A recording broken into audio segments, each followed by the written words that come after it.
Is what's up? I hope you are doing fine. This is me, Mir Wahid, and I am going to teach you the next class of your syllabus. हमने Indian polity start किया है, जो आपको दिया है उसमें से हमने मेकिंग ऑफ इंडियन कॉन्स्टिट्यूशन को कंप्लीट किया है, जो ये चैप्टर हमने पढ़ा था। आज का टॉपिक जो रहेगा हमारे पास वो रहेगा नेक्स्ट चैप्टर, और जो आपके क्वेश्चंस हैं, जो जिस लेवल का आपको पढ़ना है, कौन कौन सी इन्फॉर्मेशन आपको याद रखनी है, वो यहाँ पर हम कवर करेंगे। ठीक है, क्वेश्चंस आपके सारे बनेंगे। और ये सीरीज़ आप JKPSI आपका NT JKS जो प्री आपका होने वाला, उसके सारे आपके क्वेश्चंस जो हैं वो बन जाएंगे। दूसरा आपके सिलेबस के हिसाब से जो जहाँ से क्वेश्चंस बनते हैं वो ये चैप्टर है schedules of Indian constitution. Indian constitution के कितने शेड्यूल्स हैं ये आपको याद रखना है। जब हम इंडियन कॉन्स्टिट्यूशन की बात करेंगे, ओरिजिनली जब हमने देखा है, जब कॉन्स्टिट्यूशन को बनाया गया उस टाइम पे 8 शेड्यूल्स थे, और फिर एट प्रेजेंट अगर देखा जाएगा 12 शेड्यूल्स हमें देखने को मिलता है। दैट मीन्स जब 8 शेड्यूल्स थे उसके बाद 12 बन गया, तो दैट मीन्स न्यू 4 शेड्यूल्स को ऐड किया गया। तो क्वेश्चन इस पे बनता है, ये 4 शेड्यूल्स को ऐड किया गया, ये किस अमेंडमेंट के ज़रिए से ऐड किया गया था। अगर आपको याद होगा, कल वाली बात मैंने आपको बताई थी यहाँ पर, अगर आपको याद होगा, मैंने आपको यहाँ पर बताया भी है। एक सेकेंड, हाँ यहाँ पर देखो, यहाँ पर जब हम कॉन्स्टिट्यूशन की बात करते हैं तो यहाँ पर हमने इनिशियली 22 पार्ट्स, 395 आर्टिकल्स और 8 शेड्यूल्स की यहाँ पर हमने बात की।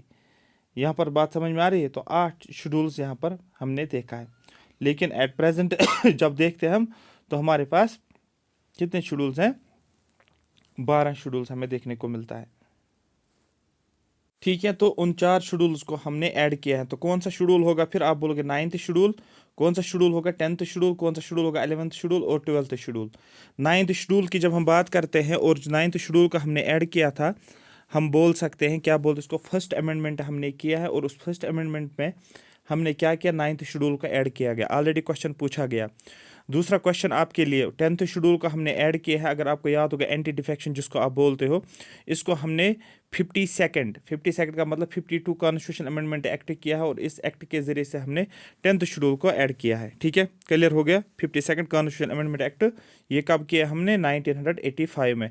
और फर्स्ट अमेंडमेंट कब किया है हमने? 1951 में किया है। उसके बाद हम बात करेंगे 11th शेड्यूल। 11th शेड्यूल आपको पता होगा, पंचायत के बारे में पढ़ा होगा आपने। और जब हम 11th शेड्यूल की बात करेंगे, यहाँ पर हमने क्या किया? हमने क्या बोलते उसको, 73rd कॉन्स्टिट्यूशन अमेंडमेंट एक्ट किया है, और इस 73rd कॉन्स्टिट्यूशन अमेंडमेंट एक्ट के जरिए से हमने 11th शेड्यूल को ऐड किया है। आ रही बात समझ? और ये किसके रिगार्डिंग? ये पंचायत के रिगार्डिंग है। ठीक है। उसके बाद 12th शेड्यूल की बात करेंगे, इसको हमने, और ये 73rd constitution amendment act of 1992 जिसको आप नाम बोलते हो। फिर 12th शेड्यूल की बात करेंगे, इसको हमने, ठीक है, 74th कॉन्स्टिट्यूशन अमेंडमेंट एक्ट के जरिए से ऐड किया है। ठीक है, और ये म्यूनिसिपलिटीज़ के रिगार्डिंग है। आ रही बात समझ? तो ये चारों के 4 क्वेश्चंस अलग अलग एग्जाम्स में पूछे गए जो शेड्यूल्स पे बनते हैं। कौन सा? सबसे पहला क्वेश्चन आपका बनता है कि टोटल ओरिजिनल कॉन्स्टिट्यूशन में कितने शेड्यूल्स थे? आपको बोलना 8। फिर पूछा जाएगा प्रेजेंटली कितने शेड्यूल्स हैं? आपको बोलना 12। फिर तीसरा क्वेश्चन जो है, आपने 8 से 12 शेड्यूल्स हो गए, तो 4 शेड्यूल्स आपने ऐड किया, दैट मीन्स 8 शेड्यूल्स पहले थे, 9th वाला, 10th वाला, 11th वाला और 12th वाला। फिर क्वेश्चन पूछा जाए, जो 9th वाला शेड्यूल है इसको किस अमेंडमेंट के ज़रिए से ऐड किया है? आपको क्या बोलना? आपको बोलना है फर्स्ट अमेंडमेंट एक्ट। तो सीधे लिखना first amendment act. 10th schedule को किस अमेंडमेंट के जरिए से किया? आपको बोलना 52nd अमेंडमेंट एक्ट। तो 11th शेड्यूल को किस अमेंडमेंट एक्ट के जरिए से ऐड किया गया? आपको बोलना है इसको 73rd कॉन्स्टिट्यूशन अमेंडमेंट एक्ट। फिर 12th शेड्यूल को किस एक्ट के जरिए से किया है? आपको बोलना है 74th कॉन्स्टिट्यूशन अमेंडमेंट एक्ट। फिर ये क्वेश्चन पूछा जाता है कि ये जो था फर्स्ट कॉन्स्टिट्यूशन अमेंडमेंट एक्ट, ठीक है, ये कब हुआ है? आपको पता है 1951 में, इंडिया के इंडिपेंडेंस के बाद ही। उसके बाद ये क्वेश्चन पूछा जाता है 52nd कॉन्स्टिट्यूशन अमेंडमेंट एक्ट कब किया गया है? 1985 में। ये डेट्स क्यों लिखता हूँ? क्योंकि वहाँ पर डायरेक्टली आपको क्वेश्चन बनेगा डेट के बेसिस पे भी कि ये इस साल हुआ था 52nd, फिर डेट में कन्फ्यूजन करके आपका क्वेश्चन गलत करवाएंगे। ठीक है, उसके बाद हम देखेंगे 11th शेड्यूल की अगर हम बात करेंगे, ये 73rd कॉन्स्टिट्यूशन अमेंडमेंट एक्ट और 73rd कॉन्स्टिट्यूशन अमेंडमेंट एक्ट 1992 जिसको पंचायती राज इंस्टीट्यूशंस के नाम से जाना जाता है। उसके बाद 74th कॉन्स्टिट्यूशन अमेंडमेंट एक्ट की अगर बात करोगे, तो यहाँ पर हमें क्या देखने को मिलता है? हमें देखने को मिलता है कि ये था हमारे पास पंचायत के, ये इस म्यूनिसिपलिटीज़ के रिगार्डिंग। ठीक है, ये क्लियर हो गया। अब देखो हमें शेड्यूल्स का पढ़ना है। सबसे पहले एक ट्रिक मैं आपको बताऊंगा, ये सबको ये ट्रिक याद होती है, क्योंकि अगर आपको ट्रिक याद नहीं होगी आपका शेड्यूल्स पे कोई क्वेश्चन ही ठीक नहीं हो सकता है, क्योंकि आपको डायरेक्टली मतलब ये फैक्चुअल इन्फॉर्मेशन है, और इस फैक्चुअल इन्फॉर्मेशन को याद रखने के लिए आपको कोई भी शेड्यूल के ऊपर क्वेश्चन पूछ सकते हैं। यहाँ पर ये स्टेटमेंट दिया जाएगा, बोला जाएगा कि शेड्यूल से बिलोंग करता है। ये स्टेटमेंट एग्जाम में स्टेटमेंट दिया जाएगा, फिर बोला जाएगा नीचे ऑप्शन में schedule first second third fourth जो भी है। ट्रिक क्या याद रखनी है, ठीक है। टीयर्स, TEARS, टीयर्स, ये सबको पता है। Tears of old prime minister, old prime minister, क्योंकि जो भी शेड्यूल्स पढ़ना है तो ये एक ट्रिक अवेलेबल है जिसको आपको याद रखना है। देखो tears, TEARS, tears of old prime minister, ये एज इट इज याद रखना है। मैं फिर से लिखता हूँ टी, क्योंकि मैं क्यों लिखूंगा ऊपर से इसको फिर से, क्योंकि हम अब इसको अप्लाई करना है किस तरीके से। TEARS, टीयर्स ऑफ, ठीक है। ये शेड्यूल 1 हो गया, शेड्यूल 2, शेड्यूल 3, शेड्यूल 4, शेड्यूल 5। पहले हम 5 को कवर करेंगे। अब देखो हम क्या करने वाले हैं। शेड्यूल फर्स्ट की बात करेंगे, इसमें लिखा गया है name of the states and union territories with their territorial jurisdiction. ये शेड्यूल फर्स्ट में बोला जाता है कि हमें स्टेट्स और यूनियन टेरिटरीज के नेम्स के रिगार्डिंग शेड्यूल, पहला शेड्यूल लिखा गया इसका ये स्टेटमेंट। याद कैसे रखोगे, टी का मतलब tears of old prime minister, हमने बोला पहला टी जो होता है, आप इतना इसको कीवर्ड जो इसका टेरिटरीज, जो ही आप किसी भी स्टेट में टेरिटरीज देखोगे तो आपको समझ आना फर्स्ट शेड्यूल की बात करता है। सेकंड शेड्यूल हमारे पास जो है दैट इज ई, मैंने यहाँ पर लिखा ई का मतलब एमॉलमेंट्स। जब आप एमॉलमेंट्स एलोवेंसेस देखोगे आपको सीधे टिक करना है सेकंड शेड्यूल को। थर्ड शेड्यूल की बात करेंगे, यहाँ पर थर्ड पे हम आ गए, और इसमें ए मैंने लिखा, ए का मतलब होता है एफर्मेशंस, मतलब आपको सीधे समझ आ गया ऑथर्ड एफर्मेशन। कीवर्ड क्या मैंने बोला, टेरिटरी, एमॉलमेंट्स और एफर्मेशंस। उसके बाद फोर्थ शेड्यूल की बात करेंगे, ये आर होता है, फोर्थ शेड्यूल आर पे है, मतलब टीयर्स का फोर्थ आर। फोर्थ शेड्यूल की बात करेंगे, आर यहाँ पर क्या है, ये राज्यसभा की बात कर रहे हैं, मतलब allocation of seats in the Rajya Sabha to the states and the union territories.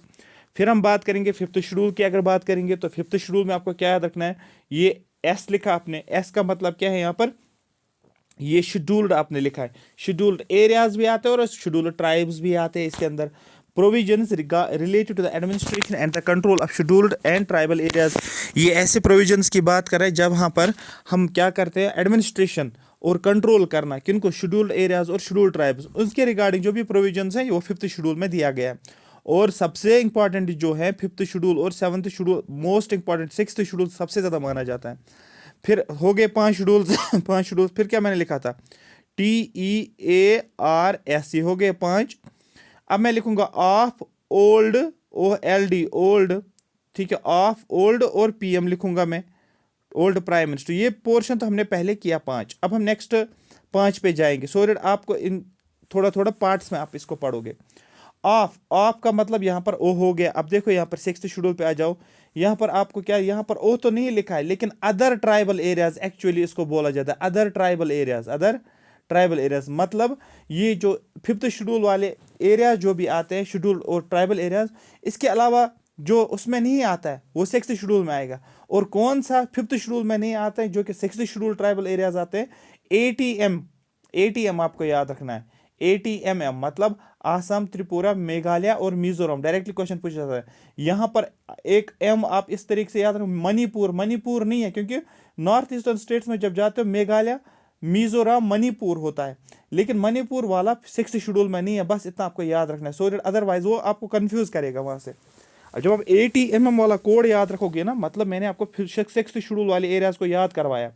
Provision related to administration tribal areas, ये शेड्यूल की मैं बात नहीं कर रहा हूँ, यहाँ पर tribal areas, that mean Assam के ट्राइबल एरियाज, मेघालय, त्रिपुरा और मिजोरम आपको याद रखा। मणिपुर यहाँ नहीं है, हो गया ये वाला तो दैट मीन मैंने क्या लिखा था, TEARS में 5-6 बार ये बोलूंगा, आपको याद होना चाहिए, of old prime minister, old prime minister. और मैं आपको सारा पॉलिटिक्स के जरिए से याद कराऊंगा, जहां से आपके फैक्चुअल बेस्ड क्वेश्चंस बनते हैं। बाकी आपका कॉन्सेप्ट पता होना चाहिए। तो 1 हो गया, 2 हो गया, 3 हो गया, 4 हो गया, 5 हो गया, 6 हो गया। तो 6 हमने किया है। अब हमारे पास 7 की बारी है। 7 पे आप आ जाओ, ये आपने 7 लिखा, यहाँ पर मैंने F लिखा। 7th की बात करेंगे, division of powers between union and the state, मतलब जो सेंटर और स्टेट के बीच में पावर का डिवीजन किया गया, सेंटर को अपने पावर से, स्टेट गवर्नमेंट को अपने पावर्स हैं, वो अपने लिस्ट में काम करेंगे, स्टेट गवर्नमेंट स्टेट लिस्ट पे काम करेगा, और कौन करंट लिस्ट ऐसा लिस्ट है जहां पर दोनों काम करेंगे। मतलब पावर डिस्ट्रीब्यूशन हमें देखने को मिलता है, और उस पावर डिस्ट्रीब्यूशन को हम फेडरल सिस्टम के नाम से जानते हैं या फेडरेशन के नाम से जानते हैं, और ये 7th शेड्यूल में है। तो यहाँ पर डिवीजन ऑफ पावर का मतलब एक्चुअली आपको याद रखना ये फेडरेशन की बात कर रहा है। और ये फेडरेशन वाला कॉन्सेप्ट हमने कहाँ से लिया है, इसको कहाँ से बारो किया, याद रखना government of India act 1935। Government of India act 1935 directly question पूछा जाता है, आगे हम इसको करेंगे भी, बट यहाँ पर जो जो मुझे पॉइंट्स याद आ रहे हैं ना, सो आई एम टेलिंग यू कि आप इसको एज इट इज़ याद रखोगे, ठीक है। अगर आपके पास नोटबुक है, ठीक है, आप मेरे क्लास के सामने आप नोटबुक रखा करो और आप रफली लिखा करो, रफली इसको बोलते क्विक, क्या बोलते क्विक रिवीजन नोट से आप बोल सकते हो, क्या बोलते हो, हाँ क्विक रिवीजन नोट से इसको बोलते हो, या रनिंग नोट्स। क्लास पढ़ाते पढ़ाते जो जो पॉइंट आपको मैं बोल रहा हूँ, अब अगर आप लिखोगे आपका काम आसान हो जाएगा, आपको सारा वो याद रहेगा। हो गया। फिर क्या हमारे पास 7th शेड्यूल। 7th शेड्यूल मैंने बोला था, क्या मैंने बोला था, फेडरेशन, ठीक है, ऑफ हो गया, टीयर्स ऑफ ओल्ड, अब हो हमारे पास ओल्ड, फिर पीएम है, लास्ट के 5 है हमारे पास। ओल्ड का मतलब यहाँ पर आप देखोगे, अगर देखोगे 8th शेड्यूल में यहाँ पर लैंग्वेजेस की बात कर रहा है। अब इसने इस पे लिखा है लैंग्वेज, से एक्चुअली ऑफिशियल लैंग्वेजेस हैं, क्या है यहाँ पर, ऑफिशियल लैंग्वेजेस। तो यहाँ पर आप ऑफिशियल लैंग्वेज को याद रखोगे। अब मैंने 8 को इस तरीके से भी याद रखा, अगर आप देखो LANGUAGE लैंग्वेज है ना, तो 4 वर्ड्स हो गए, ये वाला 4 हो गए, ये वाला बन गया 8 वर्ड्स का, ठीक है, 8 अल्फाबेट का बन गया एक वर्ड है ना लैंग्वेज। तो यहाँ पर मैंने 8 इस तरीके से याद रखा था जब मैंने खुद पढ़ा था ये। आ रही बात समझ। फिर तो ट्रिक्स विक्स तो अब तो आसान हो जाता है, ठीक है, बट ट्रिक याद भी आनी चाहिए, तो उससे अच्छा है कि पहले आपका कॉन्सेप्ट अगर क्लियर हो तो फिर ट्रिक्स भी काम करती है।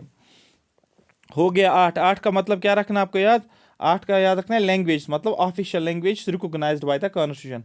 और लैंग्वेज वाला चैप्टर हमें पढ़ना है, तो अब हमें देखना है शेड्यूल लैंग्वेज कितनी है, लास्ट में कौन सा ऐड हुआ है, वो सारी चीज़ें हमें देखनी है। 9th शेड्यूल की बात करिए। हो गया ये वाला टीयर्स ऑफ ओल्ड, OLD, तो ऑफिशियल लैंग्वेज। तो एल का मतलब यहाँ पर आप याद रखोगे लैंड रिफॉर्म्स, तो यहाँ पर लैंड रिफॉर्म्स भी याद रखना आपको, जमींदारी सिस्टम भी।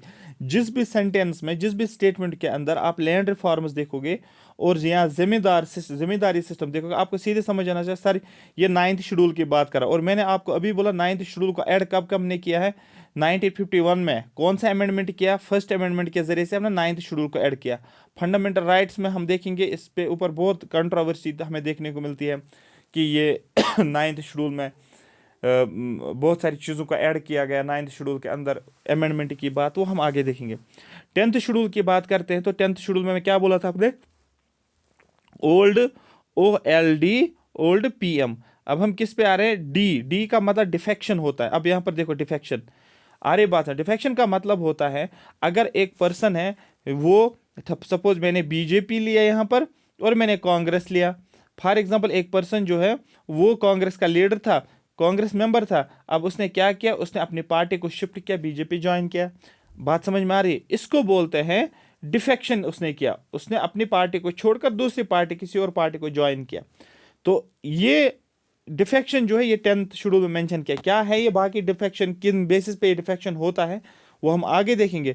तो दैट मीन इसकी वजह से क्या होता है, मेंबर को डिस्क्वालीफाई किया जाता है, उसको बोला जाता है कि आप डिस्क्वालीफाइड हो, ठीक है, आप इलेक्शंस में आने वाले जो अभी इलेक्शन में पार्टिसिपेट नहीं कर सकते हो, फिर वो दूसरी पार्टी में ज्वाइन करके तो फिर वो उनके साथ फिर उनको सीट दे सकते हो, इलेक्शन लड़ सकते हैं। बट अगर एक पार्टी, अभी कोई मेंबर है एक पार्टी, कोई पर्सन है एक पार्टी का मेंबर, जो वो दूसरी पार्टी में जाता है, ठीक है, तो उसको जो है सीट जो होते हैं वो वैकेंट हो जाते हैं, वो डिस्क्वालीफाई होता है to be a member of the parliament और स्टेट लेजिस्लेचर। फिर 11th शेड्यूल की बात करेंगे। PM लास्ट में बच गया हमारे पास, P का मतलब होता है पंचायत, सीधे याद रखोगे। और 12th शेड्यूल की बात करोगे, ये हो गया आपका म्युनिसिपलिटीज। और आप आज ही इस tears of old prime minister क्या रखोगे याद, यहाँ पर मैं हाईलाइट करता हूँ यूनियन टेरिटरीज, मतलब यूनियन टेरिटरीज नहीं, सिर्फ टेरिटरी वाला वर्ड। यहाँ पर आप एमॉलमेंट से याद रखोगे, यहाँ पर आप रखोगे एफर्मेशन, यहाँ पर आपके राज्यसभा, यहाँ पर आपको लिखना है शेड्यूल्ड वाला रीजन, यहाँ पर अदर आप लिखोगे, और यहाँ पर आपको एफ लिखना है फेडरेशन, यहाँ पर आप ऑफिशियल लैंग्वेज ओ लिखोगे, यहाँ पर आप क्या करोगे, यहाँ पर आप हाँ लैंड रिफॉर्म्स को लिखोगे, और यहाँ पर आप एक काम करो, यहाँ पर डिफेक्शन को लिखोगे, और यहाँ पर 11th शेड्यूल के बाद यहाँ पर पंचायत लिखोगे, और यहाँ पर म्यूनिसिपलिटीज लिखोगे। मतलब उसके सामने, ठीक है, tears of old prime minister के सामने यही सिर्फ कीवर्ड्स लिखोगे बस। एक बार रफ पे लिखना है, उसके बाद आप प्रीवियस ईयर क्वेश्चंस पे जाओ या नेट पे जाओगे, फिर लिखो important MCQs on schedule of Indian constitution, आपके सारे क्वेश्चंस हो जाएंगे।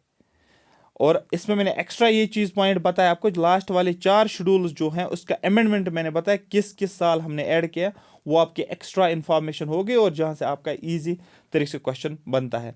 बस इतना ही आपको याद रखना है, किसमें, शेड्यूल्स में आपको इतना ही याद रखना, और शेड्यूल्स वाला चैप्टर कंप्लीट हो गया।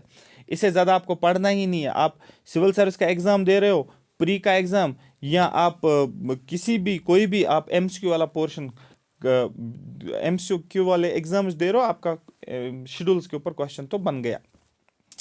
फिर नेक्स्ट चैप्टर हमारे पास है salient features of Indian constitution. Indian constitution के क्या क्या साइलेंट फीचर्स हैं, ठीक है, क्योंकि इन फीचर्स के बेसिस पे ही फिर हम चैप्टर्स को आगे कंटिन्यू करते हैं, ठीक है। अगर अभी तक आपने सब्सक्राइब चैनल को नहीं किया, चैनल को सब्सक्राइब करो, आपको पॉलिटी में बहुत ज़्यादा मज़ा आने वाला है।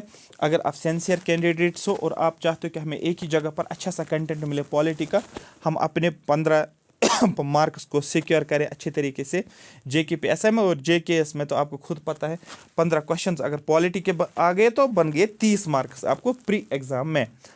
Salient features of Indian constitution, ध्यान से देखना, बिल्कुल ध्यान से देखना। नेक्स्ट चैप्टर है ये। सबसे पहले फीचर्स देखेंगे। इंडियन कॉन्स्टिट्यूशन को बोला जाता है ये लेंथीएस्ट कॉन्स्टिट्यूशन माना जाता है। सबसे पहला पॉइंट, एक्सप्लेनेशन अभी देखेंगे, पहले पॉइंट्स को आपको याद रखना है। दूसरा बोला जाता है ड्रॉन फ्रॉम वेरियस सोर्सेज, मतलब इंडियन कॉन्स्टिट्यूशन को हमने बहुत सारे सोर्सेज से ड्रॉ किया है, मतलब जो भी कैरेक्टरिस्टिक्स हमें देखने को मिलती है इंडियन कॉन्स्टिट्यूशन में, वो हमने बहुत सारे सोर्सेज को देखा है, बहुत सारे कंट्रीज़ के कॉन्स्टिट्यूशंस को देखकर हमने कुछ चीज़ें वहाँ से बोरो की है, फिर मॉडिफाई किया as per the Indian constitution. हमारे पास जो सिटीजनशिप है वो है सिंगल सिटीजनशिप, दैट मीन्स हम इंडियन सिटीजन हैं, ना कि इंडियन सिटीजन भी और जम्मू कश्मीर के सिटीजन भी, या एक पर्सन दिल्ली में है, हम ये नहीं बोल सकते कि वो दिल्ली का सिटीजन भी है और उसको दिल्ली की सिटीजनशिप भी है और इंडियन सिटीजनशिप भी नहीं।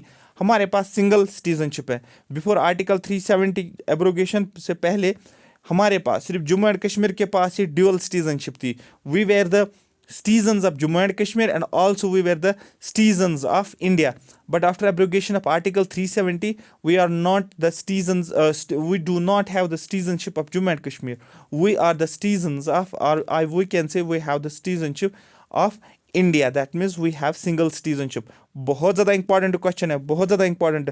जो पॉइंट्स मैं बोल रहा हूँ रफली लिखो, रनिंग नोट्स बनाओ, रनिंग नोट्स बहुत ज़्यादा हेल्प करता है, बहुत ज़्यादा आपको हेल्प करेगा। इंटीग्रेटेड एंड इंडिपेंडेंट जुडिशरी हमारे पास है, मतलब सारी जुडिशरी कनेक्टेड है लेकिन इंडिपेंडेंट भी है। कनेक्टेड का मतलब सारी जुडिशरी के ऊपर सुप्रीम कोर्ट है, और इंडिपेंडेंट भी आप देखोगे हाई कोर्ट अपने तरीके से काम कर रहा है, जितने भी स्टेट्स में हाई कोर्ट्स है वो अपने लेवल पे काम करते हैं और सुप्रीम कोर्ट अपने लेवल पे काम कर रहा है, बट ओवरऑल इंटीग्रेट भी है, सारे जुड़े हुए हैं। मतलब क्या है इसका, अगर हाई कोर्ट कोई डिसीजन, लोअर कोर्ट कोई डिसीजन देता है आप हाई कोर्ट में जा सकते हो, हाई कोर्ट कोई डिसीजन दे रहा है आप सुप्रीम कोर्ट में जा सकते हो, तो ये एक इंटीग्रेटेड सिस्टम है। Synthesis of parliamentary sovereignty and judicial supremacy, मतलब इंडियन कॉन्स्टिट्यूशन जो है यहाँ पर हमें पार्लियामेंट्री सॉवरेनिटी हमें देखने को मिलती है, और जुडिशल सुपरमेसी भी, मतलब पार्लियामेंट और जुडिशल सुपरमेसी भी, जुडिशरी सुप्रीम है इस तरीके से आप बोल सकते हो, और यहाँ पर पार्लियामेंट्री सॉवरेनिटी भी हमें देखने को मिलती है। आ रही बात समझ, क्लियर हो गया। लेकिन हमने कहाँ से क्या लिया है, कौन सी टर्म कहाँ से ली है, ये हम बाद में देखेंगे। फिलहाल आप बेसिक कैरेक्टरिस्टिक्स देखो, क्योंकि आपको कोई which of the following is not a characteristic of Indian constitution, ठीक है तो फिर आप फंस जाओगे वहाँ पर। नेक्स्ट जो है parliamentary form of government. Indian government जो है ये पार्लियामेंट्री फॉर्म ऑफ गवर्नमेंट, मतलब क्या है पार्लियामेंट्री फॉर्म ऑफ गवर्नमेंट, एक सब one of the main feature है ये इंडियन कॉन्स्टिट्यूशन का। आपको बोलना है जो हमारे पास एग्जीक्यूटिव्स होते हैं और हमारे पास जो लेजिस्लेचर्स होते हैं, executives are responsible to the legislature, law making body, ये होती है पॉलिसी मेकिंग बॉडी, और ये policy making body is responsible to the legislature. मतलब गवर्नमेंट रेस्पॉन्सिबल है किसको, पार्लियामेंट को आप बोल सकते हो। ठीक है, ये हम आगे और देखेंगे।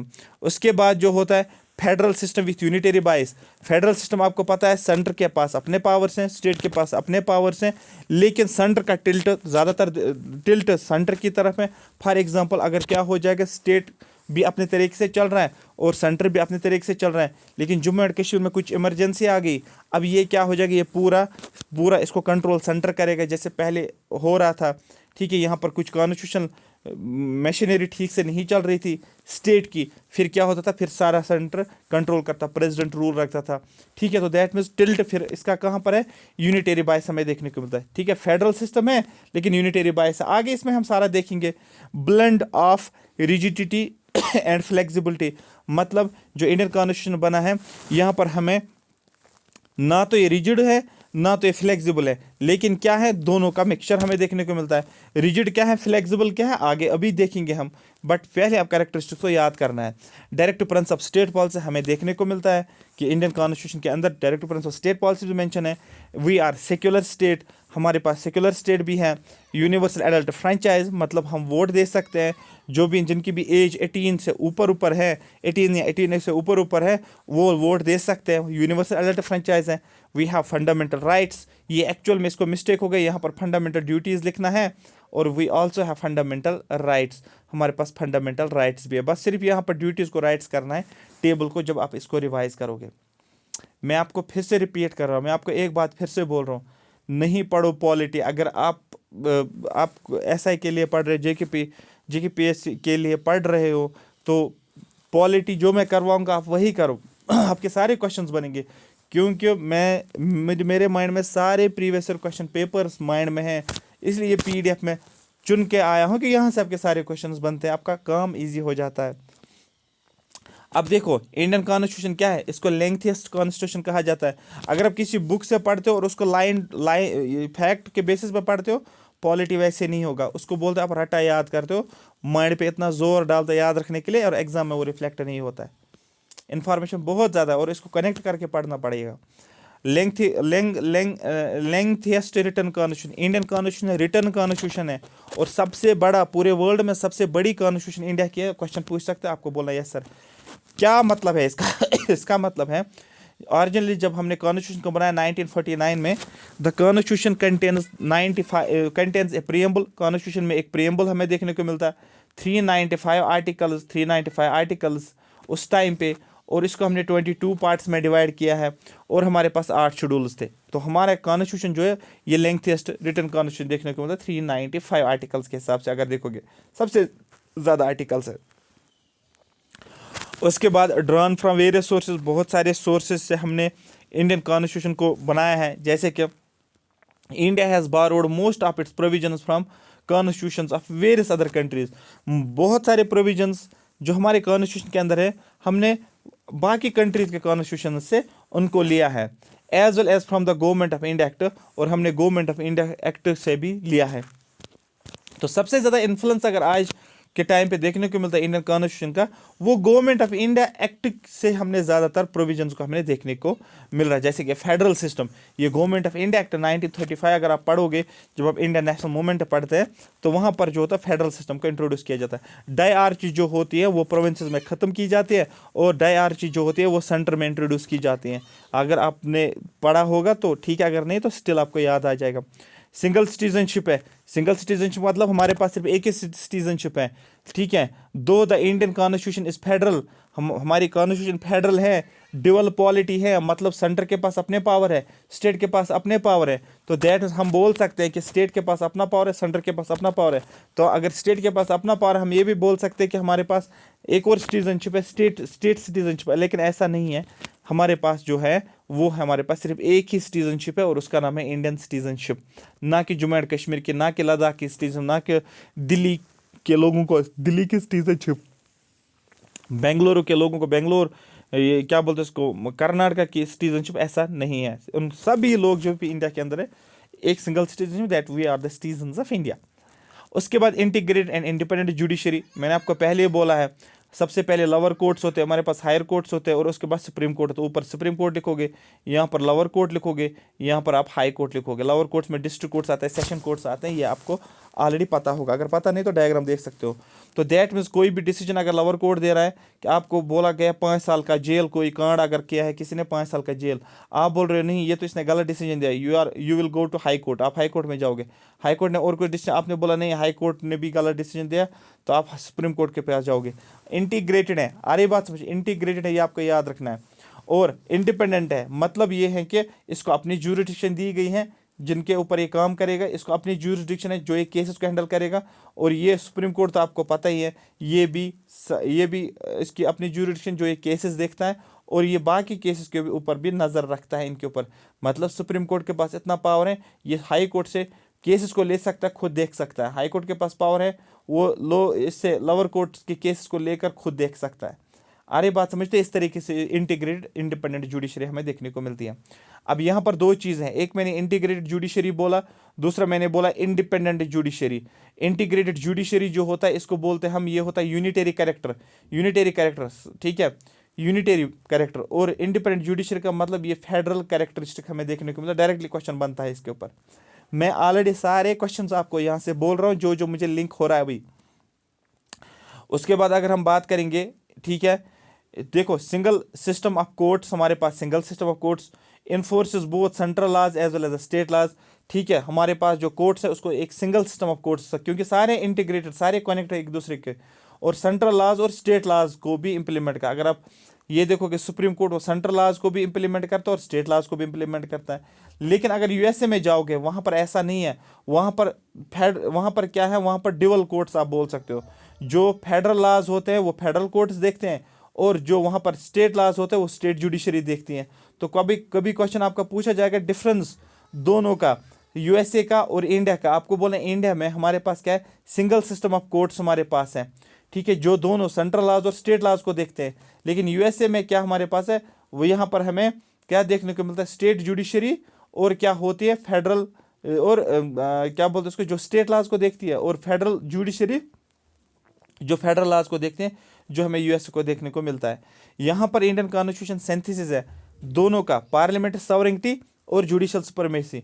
Doctrine of sovereignty of parliament, हम बोलते हैं पार्लियामेंट सॉवरेन है, ये हमने लिया है ब्रिटिश पार्लियामेंट से। याद रखना, ये क्वेश्चन पूछा गया है कि concept of sovereignty of parliament ये कहाँ से हमने लिया, ये हमने ब्रिटिश पार्लियामेंट से ये डॉक्ट्राइन लिया है। Well as principle of judicial supremacy, ये जो होता है ये अमेरिकन सुप्रीम कोर्ट से हमने लिया है, इसलिए हम बोलते हैं synthesis of parliamentary sovereignty and judicial supremacy. ठीक है, क्लियर हो गया। नेक्स्ट जो है that is the parliament system is also known as Westminster model of government. Already question पूछा गया है कि पार्लियामेंट्री सिस्टम का दूसरा नाम आपको बोलना है Westminster model of government. ठीक है, इसका दूसरा नाम जो है इसको रेस्पॉन्सिबल गवर्नमेंट भी बोलते हैं। क्वेश्चन आपको पूछा जाएगा parliamentary system of government is also known as, आपको बोलना है सर रेस्पॉन्सिबल गवर्नमेंट। इसको हम कैबिनेट गवर्नमेंट भी बोलते हैं। आपको पता है कि जो हमारे पास लोकसभा है, ये हमारे पास राज्यसभा है, और यहाँ से हमने कुछ लोगों को लिया लोकसभा से, कुछ लोगों को राज्यसभा से लिया। सपोज यहाँ पर 245 राज्यसभा के मेंबर्स हैं, और यहाँ पर 550 लोकसभा के सपोज मेंबर्स हैं। तो यहाँ से हमने क्या लिया, सपोज 100 लोगों को यहाँ से लिया, या आप बोल सकते हैं 70 लोगों को यहाँ से लिया, 25 लोगों को यहाँ से लिया, और यहाँ पर रखा उनको, और ये बन गया हमारे पास कैबिनेट। ठीक है, कैबिनेट बन गया, इसको कैबिनेट गवर्नमेंट के नाम से जाना जाता है। Even though the Indian parliamentary system is large based on British parliament. Question पूछा जाता है इंडियन पार्लियामेंट्री सिस्टम जो है ये किस पैटर्न पे है, यूएसए के पैटर्न पे या ब्रिटिश के पैटर्न, मतलब इंग्लैंड, आपको बोला ब्रिटिश पैटर्न। लेकिन क्या है, कुछ डिफरेंसेस हमें स्टिल देखने को मिलती है।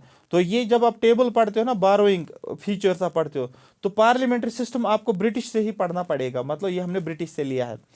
ठीक है, कोई क्या क्या डिफरेंसेस है, जैसे कि the Indian parliament is not a sovereign body. देखो, हमने इंडियन पार्लियामेंट को सॉवरिंग बॉडी नहीं कहा है। Indian parliament is not sovereign. यहाँ पर आपको पता है कॉन्स्टिट्यूशन सुप्रीम हमें देखने को मिलता है। इंडियन पार्लियामेंट सॉवरिंग नहीं कहा जाता है लाइक द ब्रिटिश पार्लियामेंट, लेकिन ब्रिटिश पार्लियामेंट सॉवरिंग पार्लियामेंट माना जाता है। सारे डिसीजन पार्लियामेंट के ही, पार्लियामेंट से ऊपर वहाँ कुछ भी नहीं है। लेकिन यहाँ पर अगर देखोगे पार्लियामेंट से भी ऊपर कॉन्स्टिट्यूशन ऑफ इंडिया है। Further the Indian state has an elected head, क्योंकि हमारे पास क्या है, हमारे पास इलेक्टेड हेड है, मतलब जिसको आप रिपब्लिक बोलते हो उसको हम इनडायरेक्टली इलेक्ट करते हैं एक फिक्स्ड टेन्योर के लिए, उसको बोलते हैं हम इलेक्टेड हेड।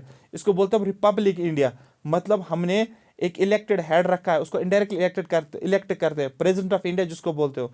लेकिन यूएसए अगर किस में, ब्रिटिश पार्लियामेंट में देखेंगे, वहां पर जो होता है वहां पर हेरिडिटरी होता है, वहां पर 5 ईयर के लिए नहीं है, वहां पर हेरिडिटरी मोनार्च हमें देखने को मिलती है, मोनार्ची हमें देखने को मिलती है, ठीक है, हेड जो होता है। तो ये आपको याद रखना है दोनों का डिफरेंस। क्वेश्चन ये भी पूछा गया, देखो ये भी पूछा गया, हमारे जो इंडियन पार्लियामेंट्री सिस्टम है that is based on British pattern, और इंडियन पार्लियामेंट सॉवरिंग बॉडी नहीं है लाइक द ब्रिटिश पार्लियामेंट, लेकिन ब्रिटिश पार्लियामेंट जो है, ठीक है, सॉवरिंग पार्लियामेंट है। उसके बाद federal system with unitary system, मैंने अभी फेडरल का मतलब बोला है, मतलब सेंटर और स्टेट, जो सेंटर के पास अपने पावर्स हैं, स्टेट के पास अपने पावर्स हैं, और दोनों के कॉमन पावर्स भी है, कॉन्करेंटलिस्ट जिसको बोलते हैं, ठीक है। यहां पर अगर देखोगे आर्टिकल 1 हमें बोलता है define union of states not federation of states, ये भी क्वेश्चन पूछा गया। Article 1 of Indian constitution define करता है India is A union of states, India जो है ये स्टेट्स का यूनियन है, सारे स्टेट्स मिलकर है ये, ठीक है, तो यूनियन बन गया। दैट डजंट मीन कि ये स्टेट्स बोलेंगे कि हम अब निकल रहे हैं यहाँ से, हम आपके साथ नहीं रहेंगे, हम किसी और कंट्री के साथ जाएंगे, पाकिस्तान के साथ जाएंगे, चाइना के साथ जाएंगे, नेपाल, नहीं, ये नहीं कर सकते। आ रही बात समझ? तो ये इनके पास ये राइट नहीं है, इसलिए हम यूनियन ऑफ स्टेट्स बोलते हैं। और ऐसा भी नहीं है कि हमने बोला इनको यूनियन ऑफ स्टेट्स तो सारे स्टेट्स मिल गए और उन्होंने बात कि हम इंडिया के साथ रहेंगे, तो ऐसा भी नहीं है। आ रही बात समझ? तो ये यूनियन ऑफ स्टेट्स यहाँ पर ये है कि यूनियन के साथ जुड़े हुए हैं ये, तो ये नहीं भाग सकते यूनियन से। आया समझ? ठीक है, इनडिस्ट्रक्टेबल है ये, तो ये आपको याद रखना। आगे हम और देखेंगे, नॉट फेडरेशन ऑफ स्टेट्स, ना कि हमने स्टेट्स को लाकर कंबाइन करके एक यूनियन बनाया, नहीं, ऐसा नहीं है, ठीक है। फेडरेशन नहीं है, लेकिन डिफाइन हमें करता है ये यूनियन ऑफ स्टेट्स है। बस इतना आपको ये कीवर्ड याद रखना है। यूजुअल फीचर्स ऑफ फेडरेशन, मैंने आपको अभी बोला हमारे पास दो टाइप्स ऑफ क्या बोलते हैं उसको, कैरेक्टरिस्टिक में, एक फेडरल कैरेक्टरिस्टिक्स और हमारे पास यूनिटरी कैरेक्टरिस्टिक्स, ठीक है। यूनिटरी के फेडरल कैरेक्टरिस्टिक्स में क्या होगा, 2 गवर्नमेंट्स है, सेंटर और स्टेट गवर्नमेंट, सेंटर के पास अपने पावर है, स्टेट के पास अपने पावर है, ये बन गया फेडरल कैरेक्टर, ठीक है। दूसरा हमारे पास डिवीजन ऑफ पावर, सेंटर के पास अपने पावर, स्टेट के पास अपने पावर, जिसको बोलते हैं division of powers. 2 government, central government और स्टेट गवर्नमेंट, ये भी क्या है, फेडरल कैरेक्टरिस्टिक। रिटन कॉन्स्टिट्यूशन, हमारी कॉन्स्टिट्यूशन रिटन है, ये फेडरल कैरेक्टरिस्टिक है इसका। सुपरमेसी ऑफ कॉन्स्टिट्यूशन, ऊपर सबसे ऊपर कौन है, ठीक है, पार्लियामेंट से ऊपर भी कौन है, आपको सेंटर स्टेट से ऊपर भी कौन है, कॉन्स्टिट्यूशन है। मतलब ये हमें क्या बोलता है, सुपरमेसी ऑफ कॉन्स्टिट्यूशन, ये फेडरल कैरेक्टर है। रिजिडिटी ऑफ कॉन्स्टिट्यूशन, कॉन्स्टिट्यूशन हमारा जो होता है ये रिजिड है, मतलब अगर हमें कोई भी अमेंडमेंट करनी है वो हमें स्पेशल प्रोसीजर फॉलो करना पड़ेगा, ना कि सिंपल मेजॉरिटी 10-15 लोग आ गए, उन्होंने हाँ यस यस यस किया तो आप अमेंड करोगे, नहीं, आपको स्पेशल मेजॉरिटी की जरूरत पड़ती है। आगे देखेंगे कौन कौन सी मेजॉरिटी है, मगर इतना आप याद रखोगे, रिजिड कॉन्स्टिट्यूशन का मतलब होता है जब भी हमें अमेंडमेंट करनी पड़ती है, we need to have special procedure, we have to follow the special procedure, जिसको हम रिजिड कॉन्स्टिट्यूशन बोलते हैं। और फ्लेक्सिबल कॉन्स्टिट्यूशन का मतलब होता है कुछ ऐसे प्रोविजंस होते हैं जब हम अमेंड करते हैं हमें सिंपल मेजॉरिटी की जरूरत पड़ती है, ना कि कोई स्पेशल मेजॉरिटी की जरूरत पड़ती है, ठीक है। जैसे ऑर्डिनरी लॉ पास किया जाता है वैसे ही फ्लेक्सिबल कॉन्स्टिट्यूशन में हमें, फ्लेक्सिबल कैरेक्टरिस्टिक में हमें देखने को मिलता है। सारे पॉइंट्स एज इट इज याद रखो। ठीक है, उसके बाद अगर देखा जाएगा we also have to see, हाँ ठीक है, ये भी देखो 2 गवर्नमेंट, सेंटर और state, division of power, centre को अपना पावर, स्टेट को अपना power, we have written constitution, supremacy of constitution, rigidity of constitution, independence of judiciary, मैंने अभी बोला था इंडिपेंडेंट जुडिशरी है, ठीक है, क्लियर हो गया। हाई कोर्ट, सुप्रीम कोर्ट, हर एक को अपने अपनी जुरिडिक्शन हमें देखने को मिलती है, इंडिपेंडेंट जुडिशरी है। और बाई कैमरल लेजिस्लेचर है, बाई कैमरल का मतलब क्या होता है, आपके पास लेजिस्लेटिव असेंबली भी है, आपके पास लेजिस्लेटिव काउंसिल भी है। ये क्या डिफाइन करता है, ये आपका फेडरल कैरेक्टरिस्टिक्स। और आपको यूनिटरी कैरेक्टरिस्टिक्स याद नहीं रखते, यूनिटरी कैरेक्टरिस्टिक जो होती है, यूनिटरी फीचर जो होते हैं, उनको हम नॉन फेडरल के नाम से भी जानते हैं। अगर क्वेश्चन कभी पूछा जाएगा which of the following is not A, which of the following is a non federal feature, अब आप कंफ्यूज हो जाओगे, सर हमने ये सुना ही नहीं नॉन फेडरल, फेडरल और यूनिटरी तो सुना है, नॉन फेडरल किसको बोलेंगे, यूनिटरी को ही नॉन फेडरल बोलते हैं।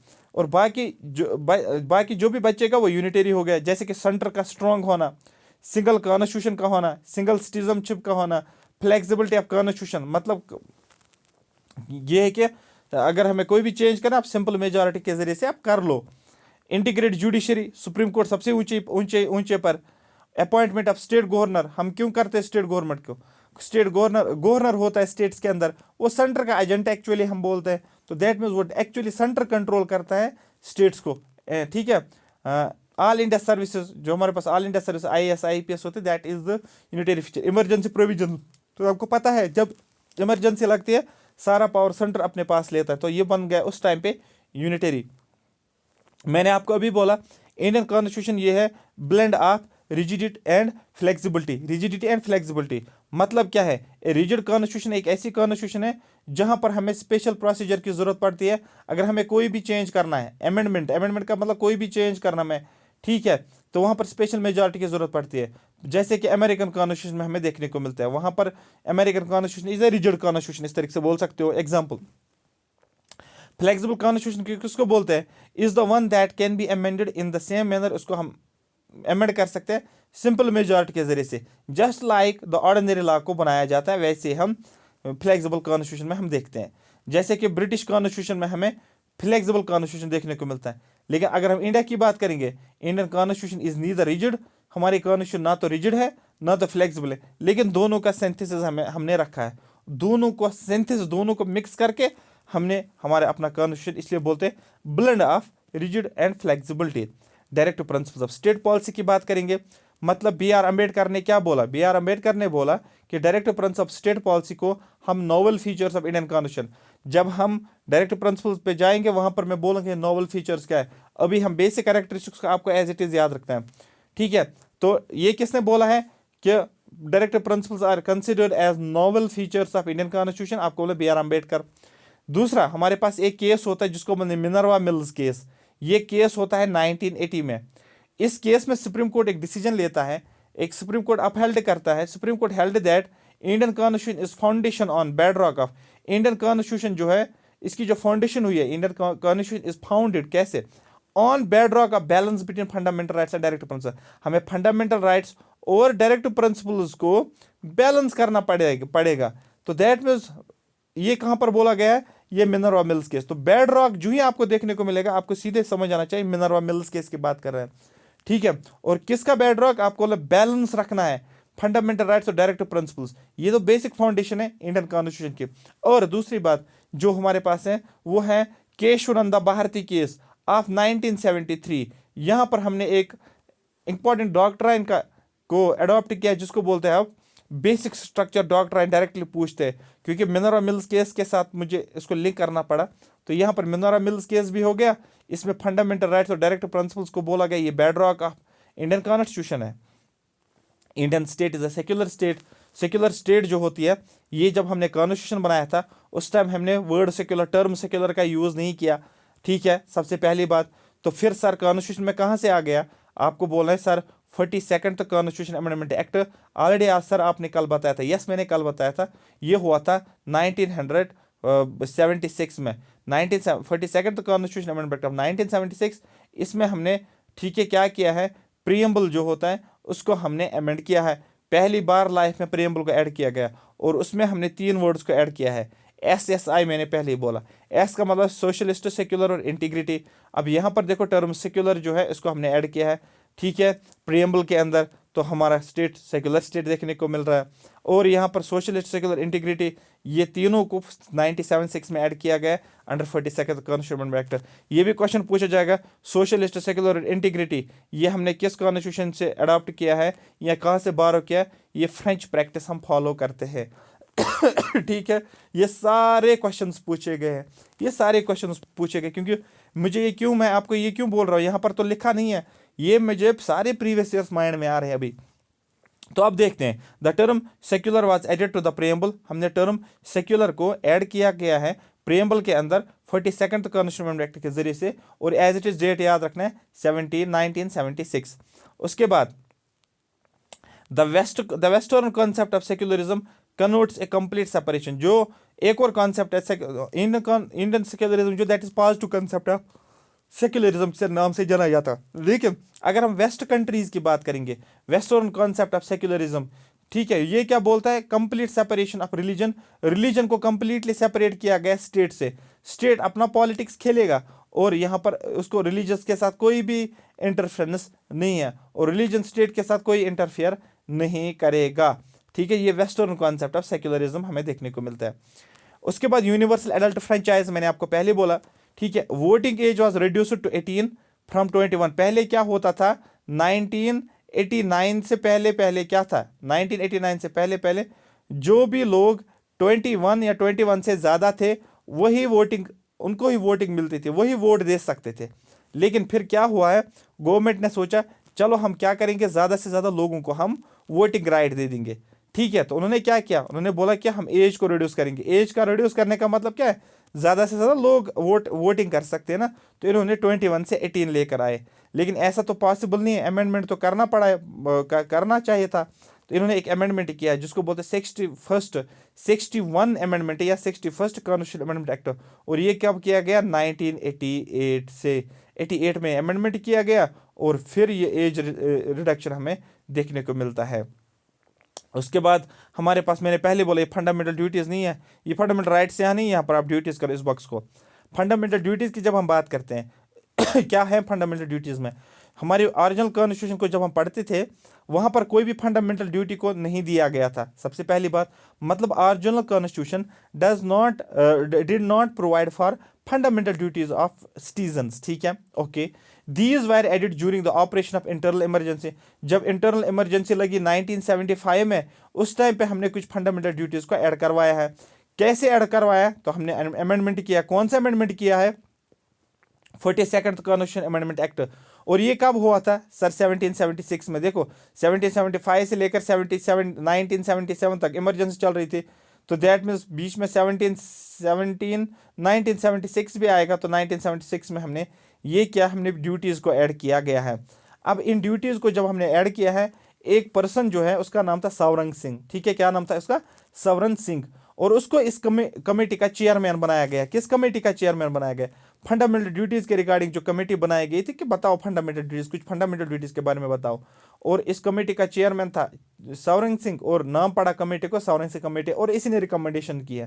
फिर गवर्नमेंट ने उसकी कुछ रिकमेंडेशन को एक्सेप्ट भी किया, कुछ रिकमेंडेशन को रिजेक्ट भी किया, लेकिन फाइनली कुछ फंडामेंटल ड्यूटीज़ को इसमें कॉन्स्टिट्यूशन में ऐड किया गया। ठीक है, तो दैट मीन्स हमने अभी एट प्रेजेंट हमारे पास 11 फंडामेंटल ड्यूटीज़, इस बात को याद रखो। लेकिन जब ओरिजिनल कॉन्स्टिट्यूशन में उस टाइम पे कोई फंडामेंटल ड्यूटी नहीं थी।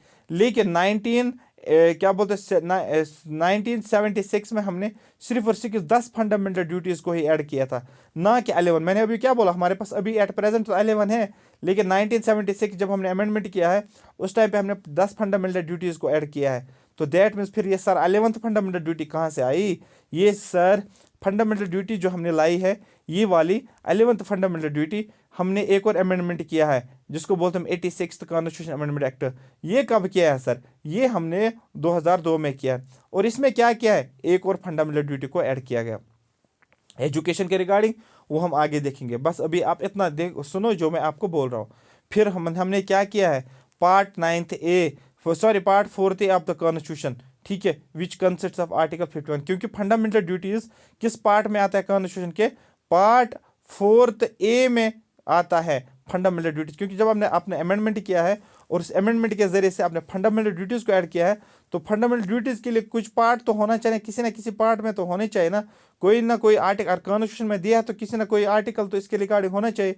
पहले तो आपने पार्ट में इसको इंट्रोड्यूस किया या पार्ट इसका क्रिएट किया, वो रखा आपने पार्ट 4th ए में। किसको पार्ट 4th ए में रखा, फंडामेंटल ड्यूटीज़ को। अच्छा, फिर और आपने इसको एक आर्टिकल भी दिया है, वो क्या है, 51A article regarding to fundamental duties. ठीक है, आई होप ये बात समझ आ रही है। लास्ट जो है इसका, that is the fundamental rights ही यहाँ पर राइट्स हैं। अगर हम ओरिजिनल कॉन्स्टिट्यूशन को देखेंगे, ओरिजिनल कॉन्स्टिट्यूशन में हमारे पास 7 राइट्स है। ठीक है, right to equality, right to freedom, right against exploitation, right to freedom of religion, right against constitutional remedies. ठीक है, राइट टू प्रॉपर्टी और राइट कॉन्स्टिट्यूशनल रेमेडीज। आगे हमें डिटेल में पढ़ना पड़ेगा फंडामेंटल राइट्स को। लेकिन ओरिजिनल कॉन्स्टिट्यूशन में ये तो था, बट हमने क्या किया है, हमने, ठीक है, ओरिजिनल कॉन्स्टिट्यूशन में 7 तो हो गए, लेकिन हमने क्या किया, आर्टिकल 31 को रिमूव किया है। ये 31 किसके रिगार्डिंग था, ये प्रॉपर्टी के रिगार्डिंग था। हमने इस आर्टिकल को डिलीट किया है। किस से डिलीट किया है, फंडामेंटल राइट्स के लिस्ट में से डिलीट किया है। और कैसे किया, हमें एक अमेंडमेंट करना पड़ा, और उस अमेंडमेंट का नाम क्या था, उसका नाम था 44th कॉन्स्टिट्यूशन अमेंडमेंट एक्ट। और कौन सा ईयर, आपको बोला 1978। बहुत ज़्यादा इंपॉर्टेंट है, बहुत ज़्यादा इंपॉर्टेंट है। तो फिर क्या किया हमने, फंडामेंटल राइट्स को कहाँ लेकर, फिर इस राइट टू प्रॉपर्टी को हम कहाँ लेकर गए, जब हमने लिस्ट से बाहर निकाला इसको, फंडामेंटल राइट्स के लिस्ट से, फिर कहाँ डाला, हमने इसको लीगल राइट बनाया। ठीक है, लीगल राइट। और कौन से आर्टिकल दिया इसके लिए, हमने सर इसको 300A आर्टिकल दिया है।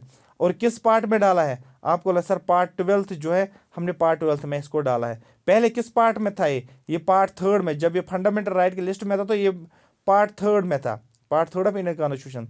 और कौन सा आर्टिकल था इसके लिए, 31। लेकिन अगर आज की बात करोगे तो हमने क्या रखा है, इसको लीगल राइट का स्टेटस दिया है, और आर्टिकल इसके लिए रखा है 300A, और पार्ट 12th में डाला गया है। ठीक है, तो यहाँ पर आपको याद रखना। और ये भी क्वेश्चन पूछा गया है, fundamental rights are meant, fundamental rights किस लिए, फॉर प्रमोटिंग पॉलिटिकल डेमोक्रेसी, ना कि इकोनॉमिक और सोशल, बल्कि पॉलिटिकल डेमोक्रेसी के लिए इसको प्रमोट किया जा रहा है, फॉर प्रमोटिंग किस लिए, idea of political democracy as it is, आपको याद रखना है। ठीक है, तो ये भी आपका हो गया ये वाला चैप्टर। यहाँ से आपके डायरेक्टली क्वेश्चन बनेंगे, टू द पॉइंट क्वेश्चंस बनेंगे, जो मैंने बोला, कोई ऑप्शन आपके पास नहीं है, आपको इतना पढ़ के जाना ही पड़ेगा। ऊपर से जाओगे तो आप फिर फंस जाओगे, खुद को फंसाओगे, क्योंकि आपको नहीं पता एग्जामिनर कि उन्होंने मार्क्स डिस्ट्रीब्यूशन तो नहीं दी है सब्जेक्ट्स की। एग्जामिनर 20 क्वेश्चन भी पॉलिटी से पूछ सकता है, 30 भी पूछ सकता है, तो फिर हमें नहीं बोलना कि सर हमने अच्छे से नहीं पढ़ा। So it is better to get it, याद करने की कोशिश करो, समझने की कोशिश करो, इसको 1-2 बार सुनोगे आपको याद आ जाएगा। फिर अगर आप इस PDF को पढ़ोगे आपको बहुत ज़्यादा मज़ा आएगा। ठीक है, thank you so much for watching. में कमेंट सेक्शन में मेंशन करोगे सर हमें बहुत अच्छा लग रहा है, so that I will continue it. ठीक है, thank you so much for watching में।